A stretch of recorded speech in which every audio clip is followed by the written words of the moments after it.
इसमें अगला फलन दिया गया है x square plus 2x minus 5।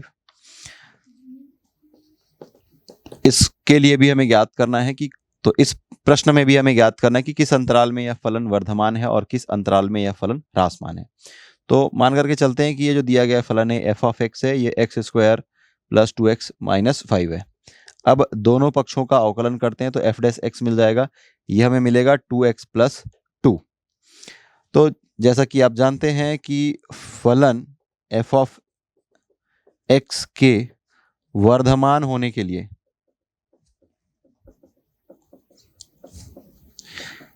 आवश्यक शर्त है कि F dash of x is greater than 0।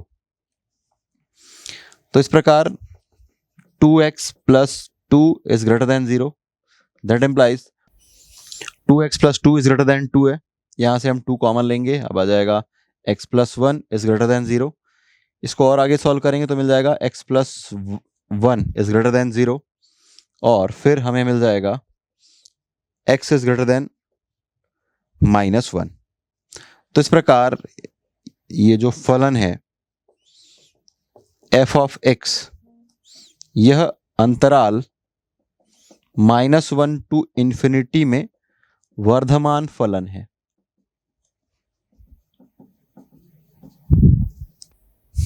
देखिए x का मान ऋण 1 से बड़ा है, तो ऋण 1 से लेकर के इन्फिनिटी के बीच में जो नंबर्स होंगे वो ऋण 1 से बड़ा होगा। तो इस अंतराल में हमें जो फलन है यह वर्धमान मिलेगा। अब पुनः एफ ऑफ एक्स के ह्रासमान होने के लिए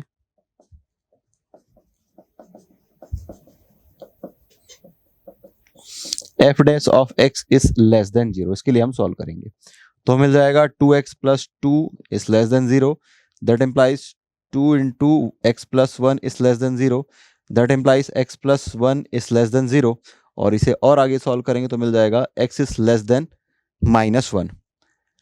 अर्थात x की ऐसी वैल्यू जो कि, तो x की ऐसी वैल्यू जो कि -1 से छोटी होगी, वे सभी मानों के लिए जो फलन है यह हमें ह्रासमान मिलेगा। तो इस प्रकार हम लिखेंगे कि फलन f ऑफ x अंतराल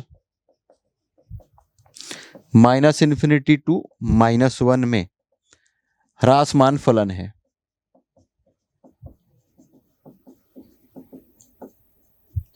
तो इस प्रकार आप दिए गए फलन को यह ज्ञात कर सकते हैं कि यह कौन से अंतराल में वर्धमान है और कौन से अंतराल में यह फलन ह्रासमान है। तो अभी हमने जो फलन देखा यह द्विघातीय फलन थे। अब आगे देखेंगे जो कि त्रिघातीय फलन होंगे। प्रश्न दिया गया है कि वृत्त x square plus y square minus 2x minus 4y plus 1 equal to 0 के किस बिंदु पर स्पर्श रेखा x अक्ष के समांतर है। तो जैसा कि आपको पता है कि इस प्रश्न को हम किस प्रकार हल करेंगे, तो आइए देखते हैं। पहला दिया गया वक्र जो है,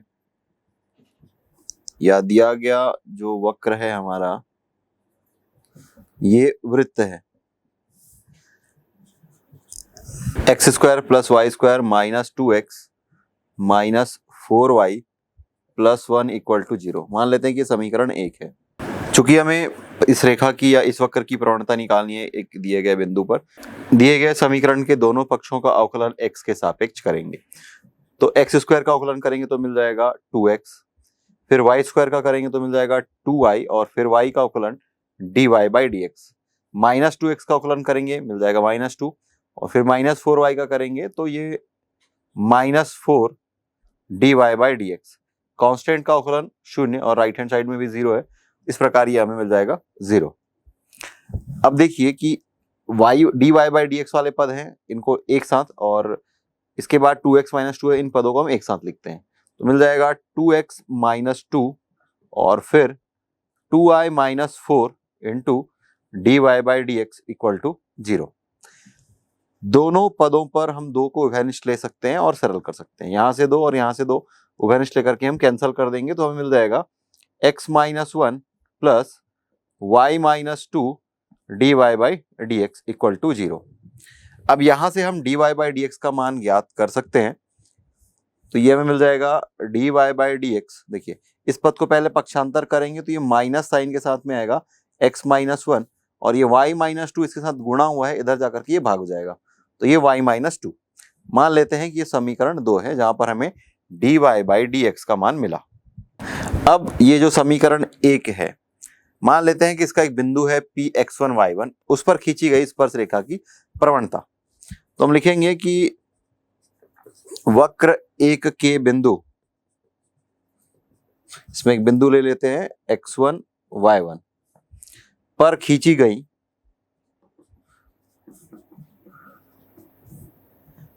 स्पर्श रेखा की प्रवणता।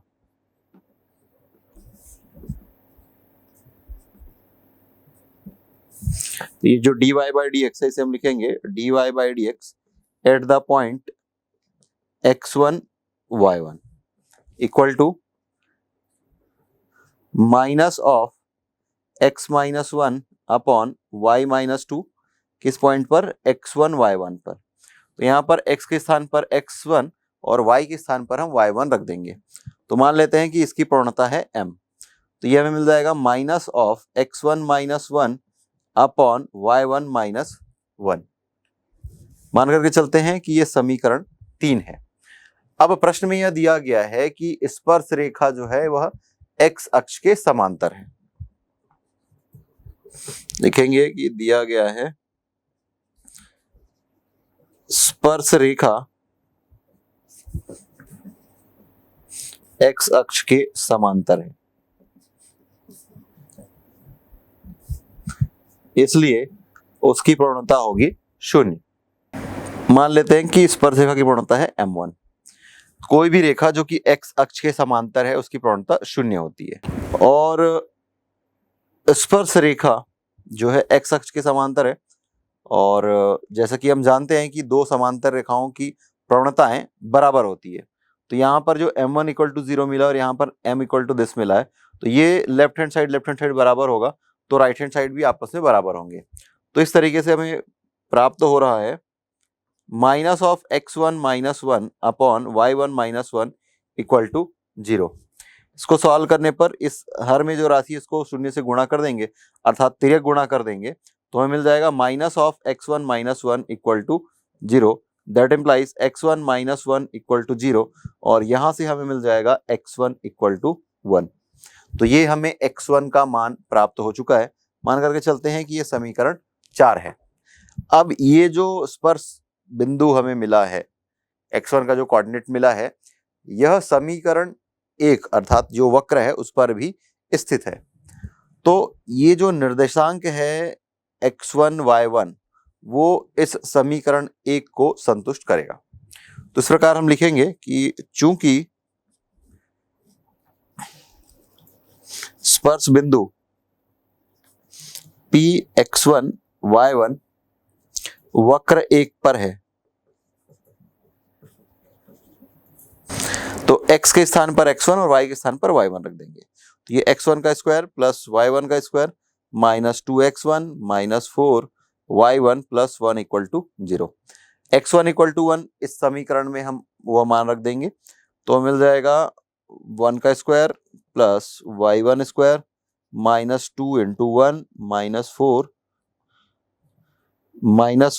y1 plus 1 equal to 0। ये मिल जाएगा -2 और ये 1 और ये 1, तो टोटली कैंसिल हो जाएगा और हमें मिल जाएगा y1 square minus 4y1 equal to 0। यहां से हम y को कॉमन ले सकते हैं, अर्थात y1 को कॉमन ले सकते हैं। तो ये y1 जब कॉमन आएगा तो मिल जाएगा y1 माइनस 4 इक्वल टू 0। दो अलग अलग पदों का गुणनफल 0 है, या तो ये 0 के बराबर होगा या तो ये 0 के बराबर होगा। तो यहां से मिल जाएगा y1 equal to 0 first term से, और सेकंड टर्म से मिल जाएगा y1 इक्वल टू 4।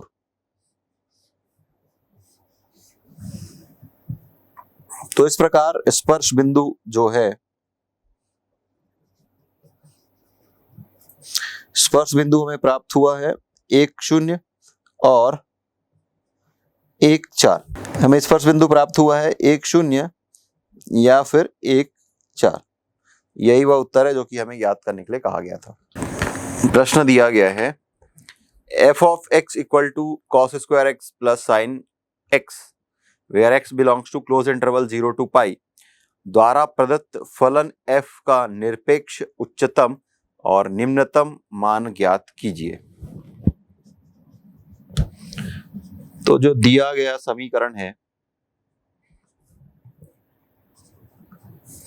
ये है f of x equal to cos square x plus sin x where x belongs to 0 to pi. मान करके चलते हैं कि यह समीकरण 1 है। उच्चतम या निम्नतम मान ज्ञात करने के लिए पहले हम इसका प्रथम अवकलज ज्ञात करेंगे या फिर f डैश x ज्ञात करेंगे। तो दिए गए या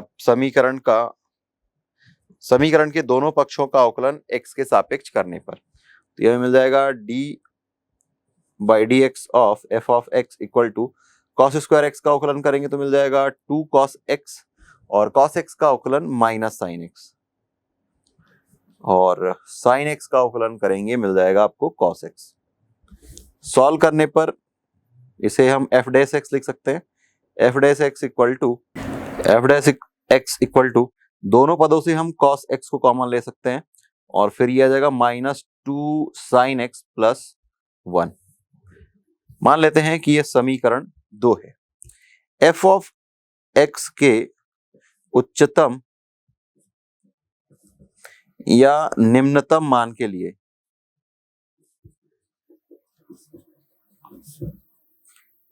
f dash of x equal to 0 लेकर के हम सॉल्व करते हैं।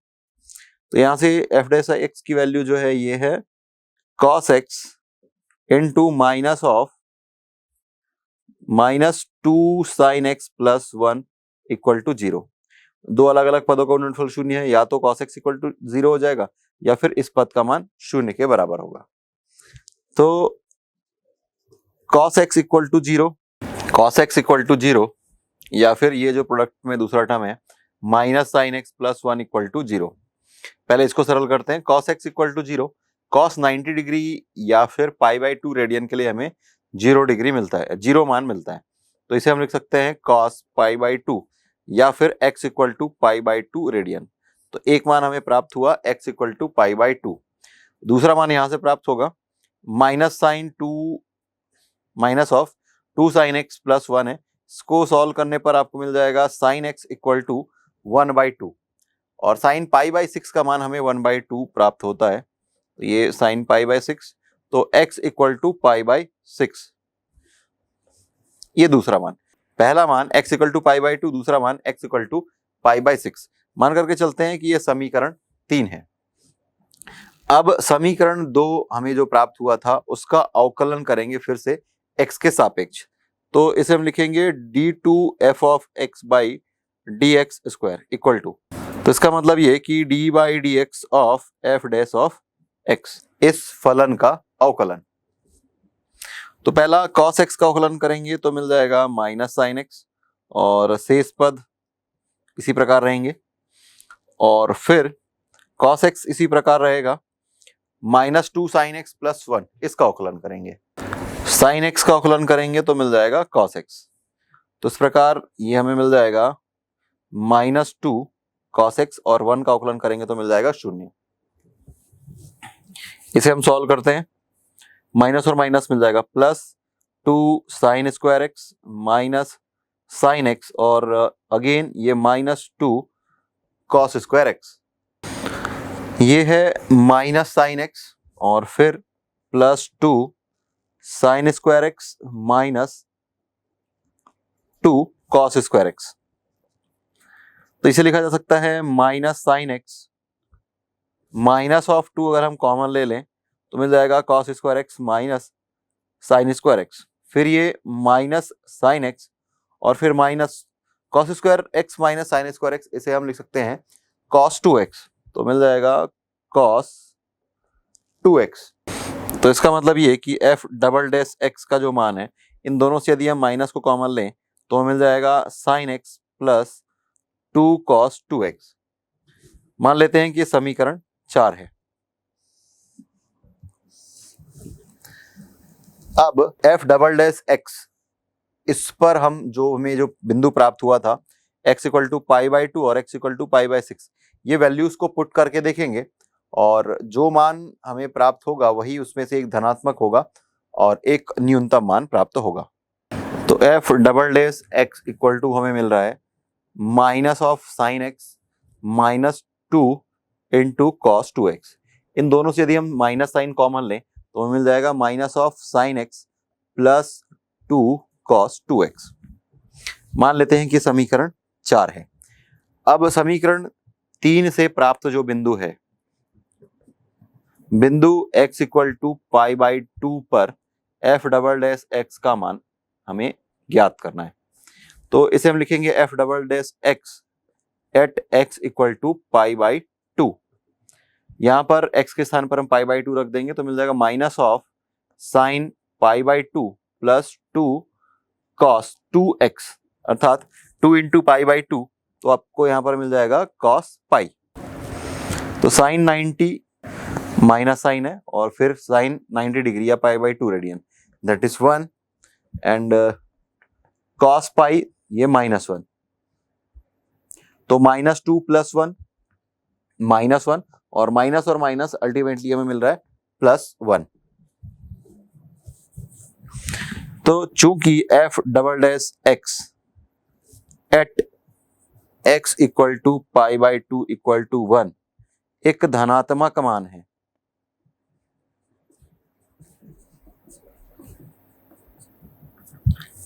समीकरण 5, अतः x equal to pi by two पर f ऑफ x का न्यूनतम मान होगा।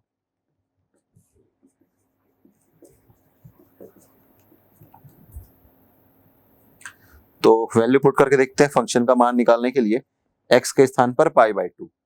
ये फलन आपको दिया गया था cos स्क्वायर x, तो cos square pi by two plus sign x, तो ये sign pi by to, cos 90 that is 0, 0 का स्क्वायर 0 और साइन 90 दैट इज 1।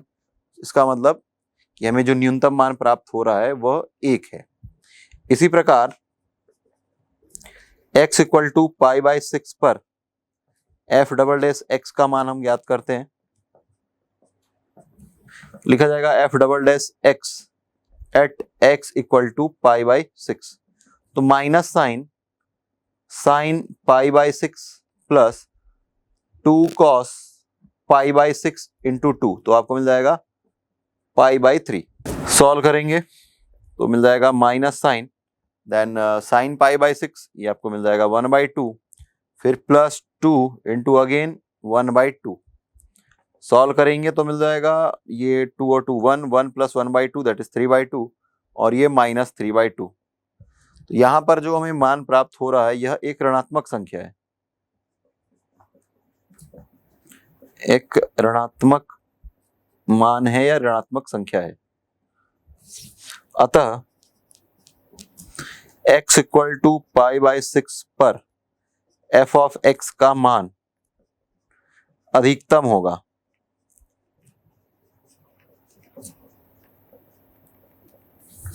अब क्या मान होगा वह ज्ञात करने के लिए हम f ऑफ x पर पाई बाई सिक्स रख देते हैं x के स्थान पर।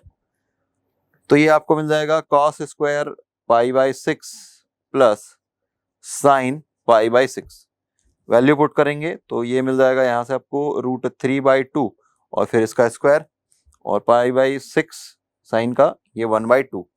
सॉल्व करने पर आपको मिल जाएगा 3/4 प्लस 1/2, अल्टीमेटली एलसीएम आएगा 4 और ये 3 प्लस 2 दैट इज 5/4। तो यहाँ पर जो हमें मान प्राप्त हो रहा है यह उच्चतम मान है। लिखेंगे कि अतः f ऑफ x का बिंदु x equal to pi by six पर निरपेक्ष उच्चतम मान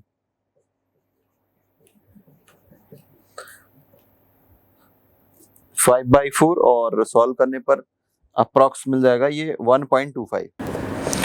और दूसरी बात ये कि f double dash x at the point x equal to pi by 6 पर, ये आपको मिल जाएगा या मिला था -3/2, जो कि 0 से छोटी राशि है। तो अब f of x equal to cos square x plus sine x, तो x इक्वल टू पाई/2 पर f का जो मान है यह न्यूनतम या निम्नतम मान है। तो ये ज्ञात करने के लिए हम यह मान रख देते हैं f of pi by two equal to cos square pi by two plus sine pi by two. तो ये आपको मिल जाएगा 0, 0 प्लस 1 दैट इज 1। तो इस प्रकार आपको मिल रहा है f of pi by two equal to 1। अतः f ऑफ x का बिंदु x इक्वल टू पाई/2 पर निरपेक्ष निम्नतम मान जो प्राप्त हुआ है f of pi by two equal to 1 है, क्योंकि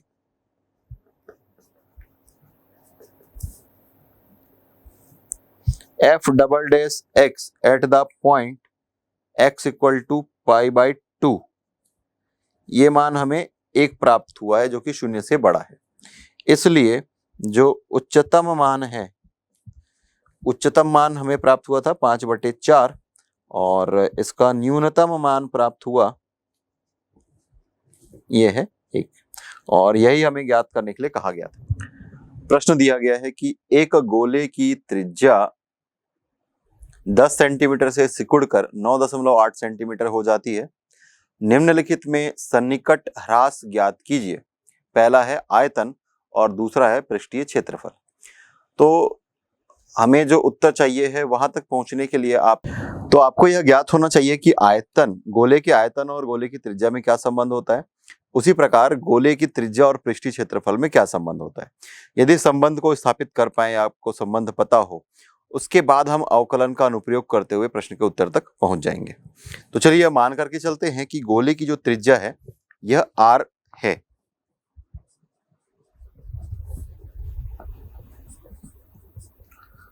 माना किसी समय गोले की त्रिज्या r है, तो गोले का जो आयतन है इसे हम v से प्रदर्शित करते हैं। ये होता है 4/3 पाई r घात 3। मान के चलते हैं कि पहला समीकरण है। अब गोले की त्रिज्या में परिवर्तन हो रहा है, v का मान r पर निर्भर कर रहा है क्योंकि 4/3 और पाई ये तो कांस्टेंट राशि है, अचर राशि है। तो समीकरण 1 के दोनों पक्षों का अवकलन हम r के सापेक्ष करेंगे, तो यह हमें मिल जाएगा dv/dr equal to 4/3 pi. r cube का अवकलन करेंगे तो मिल जाएगा 3r²। 3 और 3 कैंसिल हो जाएगा और अल्टीमेटली आपको मिल रहा है 4 पाई r²। ये मान करके चलते हैं कि ये समीकरण दूसरा है। अब प्रश्न में कहा गया है कि गोले की त्रिज्या जो है यह सिकुड़ रही है, तो लिखेंगे कि गोले की त्रिज्या 10 सेंटीमीटर से सिकुड़कर 9.8 सेंटीमीटर हो जाती है। तो इसका मतलब ये कि r जो था ये 10 सेंटीमीटर दिया गया था और इसमें जो परिवर्तन हुआ है डेल्टा r ये 9.8 माइनस 10 इक्वल टू 0.2 सेंटीमीटर परिवर्तन हुआ है। तो इस प्रकार हमें यह मिल रहा है कि delta r equal to -0.2 centimetre. तो ये एक इम्पॉर्टेंट राशि है जिसका की उपयोग हम आगे करेंगे। मान करके चलते हैं कि r इक्वल टू 10 सेंटीमीटर ये तीसरा समीकरण है और ये जो हमें मिला ये चौथा समीकरण है। अब हमें गोले के आयतन में परिवर्तन ज्ञात करना है, तो यहां पर हम लिखेंगे v प्लस डेल्टा v, गोले का आयतन और उसमें जो वृद्धि हुई है या फिर उसमें जो कमी हुई है। तो ये f फंक्शन है जो v है, ये फंक्शन है r का, तो इसे हम लिखेंगे f of r plus delta r। ये आपको मिल जाएगा 4/3 पाई r क्यूब, और r के स्थान पर हमें लिखेंगे r प्लस डेल्टा r और फिर ये इसका क्यूब। तो इस तरीके से हमें मिल रहा है f of r plus delta r equal to 4/3 pi, r की वैल्यू थी 10, डेल्टा r हमें मिला है -0.2, तो इसे हम लिखेंगे प्लस -0.2 होल क्यूब। ये आपको मिल जाएगा 4/3 पाई, तो 10 माइनस 0.2 करेंगे तो आपको मिल जाएगा 9.8, 9.8 का पावर 3। अब गोले के आयतन में अगर हमें सन्निकट ह्रास निकालना है तो उसका सूत्र हमने पहले देखा हुआ है कि किस प्रकार सूत्र में या किसी मान में सन्निकटन ह्रास क्या होता है। तो लिखेंगे कि गोले के आयतन में सन्निकट ह्रास ये होगा delta v equal to delta r into dv by d r. तो dv बाई डी आर जो हमें मिला था समीकरण 2 से, ये 4r² है, तो हमें लिखेंगे डेल्टा r इंटू 4r²। अब ये वैल्यूज हम यहां पर पुट करेंगे, तो delta v equal to delta r समीकरण 4 से -0.2, और यह है 4 पाई r², और r की वैल्यू थी 10, तो ये आपको मिल जाएगा 10²। तो इस तरीके से आपको मिलने वाला है -0.2 इंटू 4 पाई इंटू 100। तो इस 100 का इसके साथ गुणा करेंगे तो आपको मिल जाएगा 20, तो ये ऋण 20 गुना 4 पाई। तो इस तरीके से आपको जो डेल्टा v मिल रहा है ये है -80 पाई, और चूंकि r जो है ये सेंटीमीटर में है तो सेंटीमीटर क्यूब होगा, आयतन है इस वजह से। तो यहाँ पर ये जो ऋण चिन्ह है यह दर्शा रहा है कि गोले की त्रिज्या में कमी से आयतन में भी ह्रास हो रहा है। तो इस प्रकार हम लिखेंगे कि डेल्टा v इक्वल टू 80 पाई घन सेंटीमीटर आयतन ह्रास। तो ये पहला उत्तर हुआ जो कि हमें ज्ञात करने के लिए कहा गया था। दूसरी बात की गई है पृष्ठीय क्षेत्रफल में सन्निकट ह्रास क्या हुआ है, यह हमें ज्ञात करने के लिए कहा गया है। तो यह मान करके चलते हैं कि किसी समय में जो गोले की त्रिज्या है यह r है, और गोले का जो पृष्ठीय क्षेत्रफल है इसे हम a से प्रदर्शित करते हैं, और ये होता है 4 पाई r²। मान करके चलते हैं कि समीकरण 1 है। पुनः देखते हैं कि a का जो मान है, पृष्ठीय क्षेत्रफल का मान है, यह r पर निर्भर करता है क्योंकि 4i जो है यह कांस्टेंट है। तो इस प्रकार कह सकते हैं कि a जो है यह r का फलन है। तो समीकरण 1 के दोनों पक्षों का अवकलन r के सापेक्ष करने पर तो हमें मिल जाएगा dA by d r equal to 4r, ये तो कांस्टेंट है, और r का हम अवकलन करेंगे तो मिल जाएगा 2r। तो इस तरीके से आपको मिल रहा है 8 पाई r। ये समीकरण 2 है।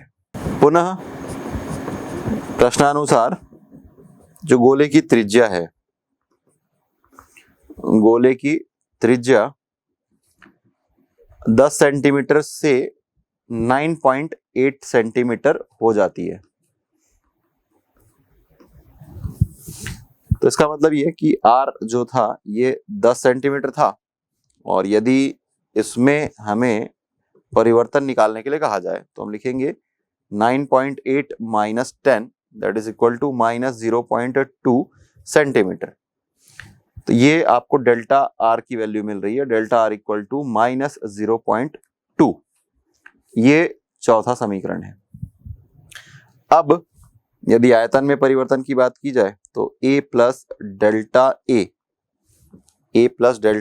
Equal to f of r plus delta r, that is 4 pi. r के जगह में हम r प्लस डेल्टा r रख देंगे, तो r प्लस डेल्टा r का square.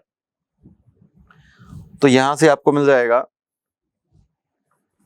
f of r plus delta r equal to 4 pi, r की value है 10 डेल्टा आर की वैल्यू है -0.2 और इसका है स्क्वायर।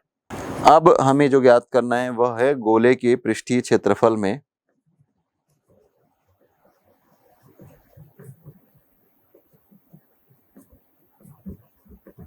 सन्निकट ह्रास, अर्थात डेल्टा ए, ये हमें कैलकुलेट करना है। तो इसे हम लिखेंगे delta A equal to delta r into d A by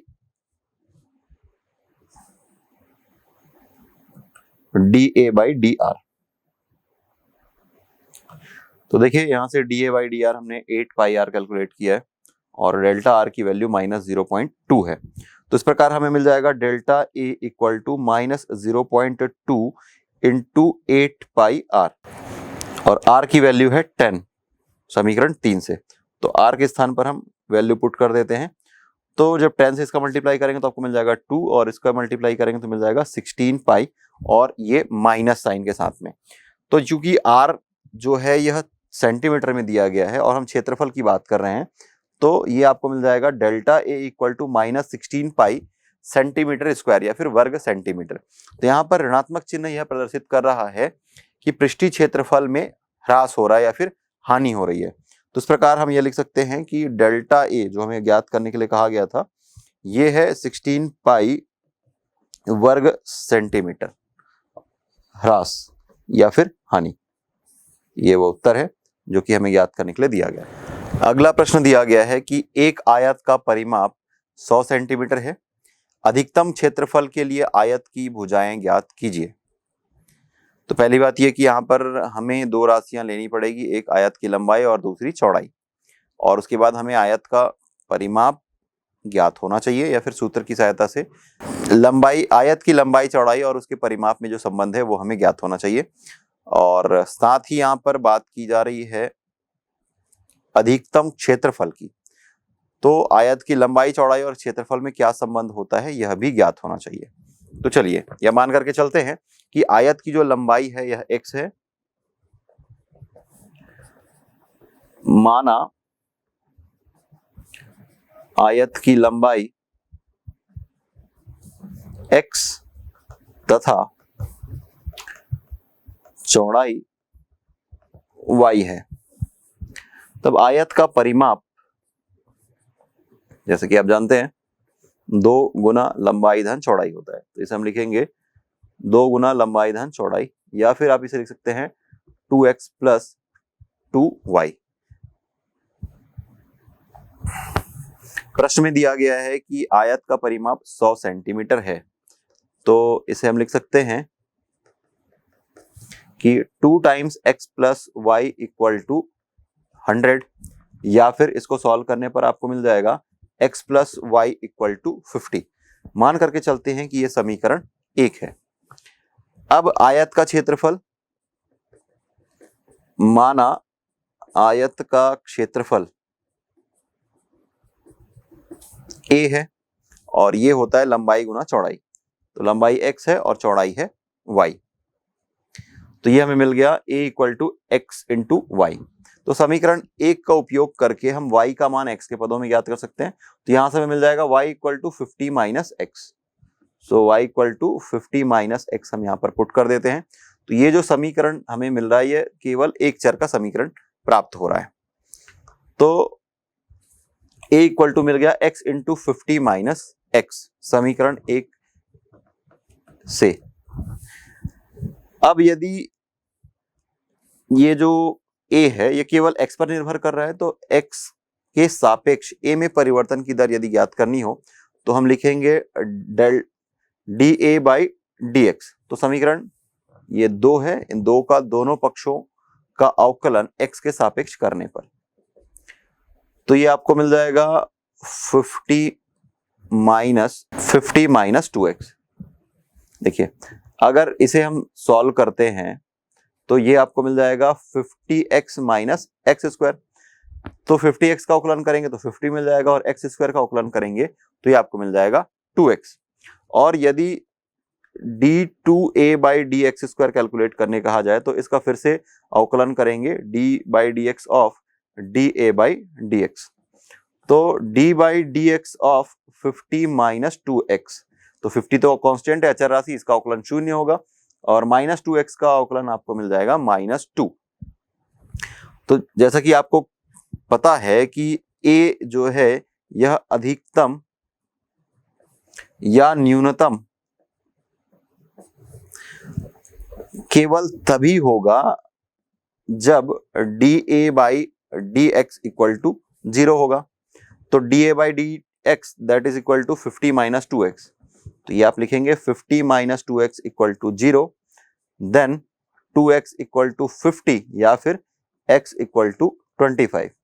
तो देखिए कि x के प्रत्येक मान के लिए जो d2a by D x square है ये आपको ऋणात्मक मान दे रहा है। तो इसका मतलब ये कि x इक्वल टू 25 पर जो क्षेत्रफल हमें मिलेगा वह अधिकतम होगा। तो इसे लिखेंगे कि x के प्रत्येक मान के लिए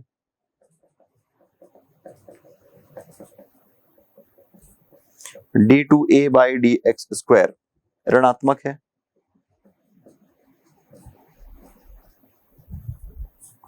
इसलिए x इक्वल टू 25 पर आयत का क्षेत्रफल अधिकतम है। और तो इस तरीके से समीकरण 1 का उपयोग करके हम y का मान ज्ञात कर सकते हैं। तो लिखेंगे y equal to 50 minus x that is equal to 50 minus 25 equal to 25। तो इस प्रकार आपको y इक्वल टू भी 25 मिल रहा है। x और y दोनों की दोनों वैल्यू 25 सेंटीमीटर।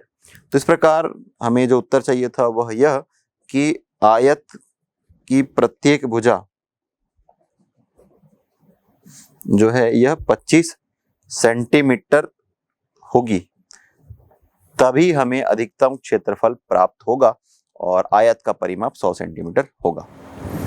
प्रश्न दिया गया है कि किसी आयत के ऊपर बने अर्धवृत्त के आकार वाली खिड़की है। खिड़की का संपूर्ण परिमाप 10 मीटर है।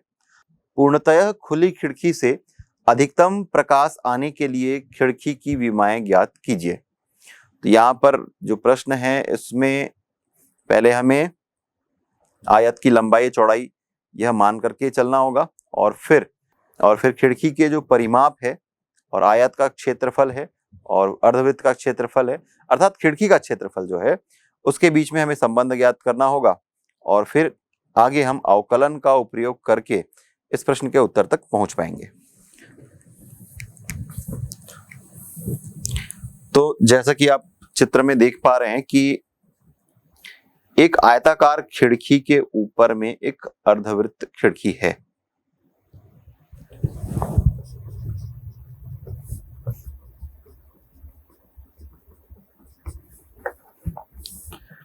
मान करके चलते हैं कि वृत्त की जो त्रिज्या है यह 1 सेंटीमीटर है। तो माना वृत्त की त्रिज्या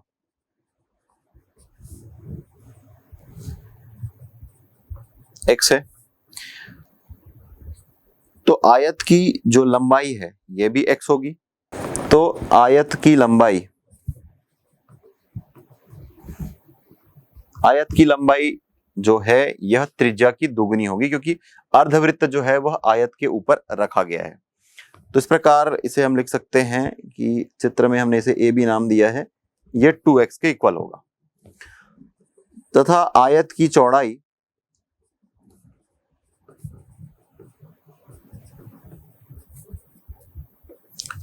यह y है और खिड़की का परिमाप हमें दिया गया है। खिड़की का परिमाप है 10 मीटर। तो पुनः हम चित्र का उपयोग करके यह लिख सकते हैं कि AD भुजा की लंबाई, AB भुजा की लंबाई, BC भुजा की लंबाई और CED ये चाप की जो लंबाई है कुल मिलाकर के यह 10 मीटर है। चित्र में आप देख सकते हैं। तो A से D की लंबाई है y, A से B की लंबाई है 2x और B से C की लंबाई है पुनः y और CED यह अर्धवृत्त का परिमाप है। वृत्त का परिमाप होता है 2 पाई आर, तो 2 पाई आर को 2 से भाग देंगे तो आपको मिल जाएगा पाई आर, और आर के स्थान पर यहां पर हमने x लिया हुआ है तो आपको मिल जाएगा pi x equal to 10, y plus y 2y और ये 2x, तो 2x plus 2y plus pi x equal to 10। अब यदि फर्स्ट टर्म और लास्ट टर्म से यदि हम x को कॉमन लें तो आपको मिल जाएगा 2 प्लस पाई और फिर ये है प्लस 2y इक्वल टू 10। मान करके चलते हैं कि ये समीकरण 1 है। यहां से हम y का मान x के पदों में भी ज्ञात कर सकते हैं, तो 2y equal to 10 minus 2 plus pi into x, या फिर y equal to 10 minus 2 plus pi into x upon 2। मान करके चलते हैं कि यह समीकरण 2 है। अब यदि खिड़की की क्षेत्रफल की बात की जाए, खिड़की का क्षेत्रफल, खिड़की जो है दो भागों से मिलकर बना हुआ है, एक है आयत और दूसरा है अर्धवृत्त। तो इसे हम लिखेंगे आयत का क्षेत्रफल धन अर्धवृत्त का क्षेत्रफल।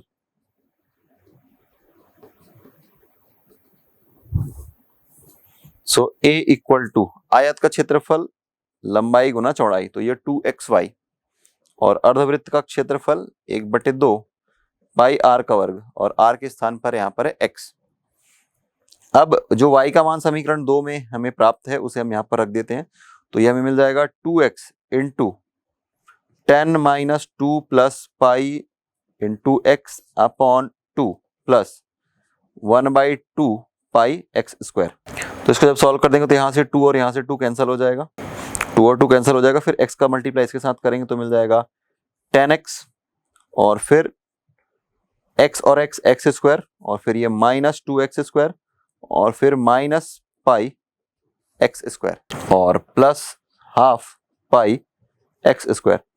तो हाफ पाई एक्स स्क्वायर है और ये माइनस पाई एक्स स्क्वायर है, सॉल्व करने पर हमें मिल जाएगा माइनस हाफ पाई एक्स स्क्वायर।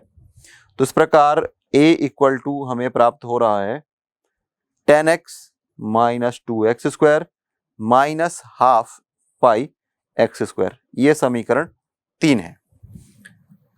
अब चूंकि खिड़की से आने वाली प्रकाश जो है, प्रकाश का संबंध खिड़की के क्षेत्रफल से है, तो इस कारण हम समीकरण 3 के दोनों पक्षों का अवकलन x के सापेक्ष करेंगे। तो इस प्रकार हमें मिल जाएगा dA by D x equal to, ये आपको मिल जाएगा 10, ये मिल जाएगा 4x, और 1/2 पाई एक्स स्क्वायर का अवकलन करेंगे तो ये मिलेगा आपको 2x।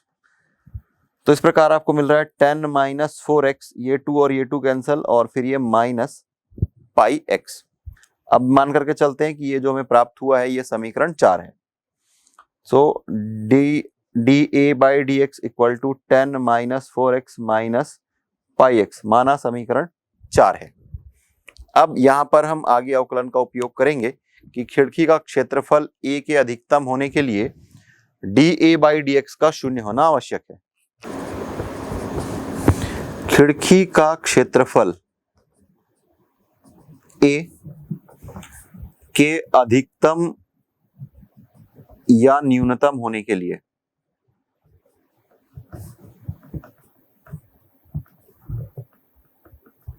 आवश्यक है कि dA by D x equal to 0 प्राप्त हो। तो इसे हम सरल करेंगे। dA बाई डी एक्स आपको प्राप्त हुआ था 10 minus 4x minus pi x equal to 0। तो यहां से हम इसे लिख सकते हैं 10 माइनस, यदि x कॉमन ले लें तो ये 4 प्लस पाई इक्वल टू 0। यहां से हम x का मान ज्ञात कर सकते हैं, x इक्वल टू मिल जाएगा 10 अपॉन 4 प्लस पाई। पहले इसको पक्षांतर कर देंगे और फिर 4 प्लस पाई का गुणा x के साथ हुआ है, इधर आकर के भाग में आ जाएगा। तो इस प्रकार हमें प्राप्त हुआ x equal to 10 upon 4 plus pi. मान करके चलते हैं कि यह समीकरण 5 है। अब समीकरण 4 जो हमें प्राप्त हुआ था dA by D x equal to 10 minus 4x minus pi x, इसका पुनः अवकलन कर देते हैं तो d2a by D x square, ये आपको मिल जाएगा -4 माइनस पाई। -4 माइनस पाई से अगर माइनस कॉमन लें तो आपको मिल जाएगा 4 प्लस पाई। तो अल्टीमेटली जो हमें प्राप्त हो रहा है d2a by D x square, यह ऋणात्मक मान है।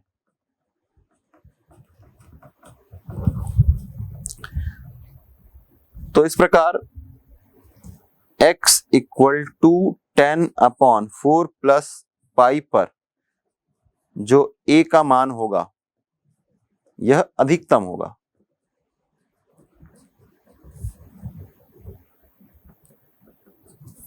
तो यहां से हम लिख सकते हैं y equal to 10 minus 2 plus pi into x upon 2।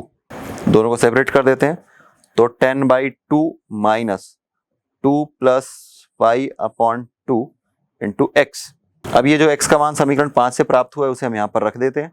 तो ये मिल जाएगा 10/2 that is 5 minus 2 plus pi upon 2 into 10/4 plus पाई। ये 2 एकम 2, 2 पंचे 10, इस तरीके से कैंसिल हो जाएगा। तो 5 ऋण 2 धन पाई और ये 5/4 धन पाई, ये y का मान हमें प्राप्त हुआ है। और इसे सरल कर सकते हैं, लघुत्तम समापवर्त निकाल करके सरल करेंगे तो लघुत्तम समापवर्त आ जाएगा पाई धन 4 और इसके साथ गुणा होगा तो 5 चौक 20 धन 5 पाई ऋण 10 और ऋण 5 पाई। तो ऋण 5 पाई धन 5 पाई कैंसल, 20 ऋण 10, 10 मिल जाएगा। तो ये 10/पाई धन 4। तो ये जो हमें प्राप्त हुआ है y इक्वल टू 10/पाई धन 4, इसे हम समीकरण 6 लेकर के चलते हैं। तो अब खिड़की की विमाएं जो हमें ज्ञात करनी थी वो हम लिखेंगे। अतः खिड़की की विमाएं अर्थात लंबाई और चौड़ाई ए बी, ये हमने लिखा था 2x, तो 2 इंटू एक्स कर लीजिए, ये x का मान प्राप्त हुआ है। तो 2 इंटू 10 दैट इज 20, तो 20/4 प्लस एक्स। और इसी प्रकार बी सी, ये हमने लिखा था y और y का मान हमें प्राप्त हुआ है 10/4 प्लस पाई। तो ये 4 प्लस पाई है, x नहीं है। A B equal to 20/4 plus pi और B C equal to 10/4 plus pi. तो इस प्रकार हम लिख सकते हैं कि इसकी जो विमाएं हमें प्राप्त हुई है ये है 20/4 प्लस पाई तथा 10/4 प्लस पाई, और यही वह उत्तर है जो कि हमें ज्ञात करने के लिए कहा गया था।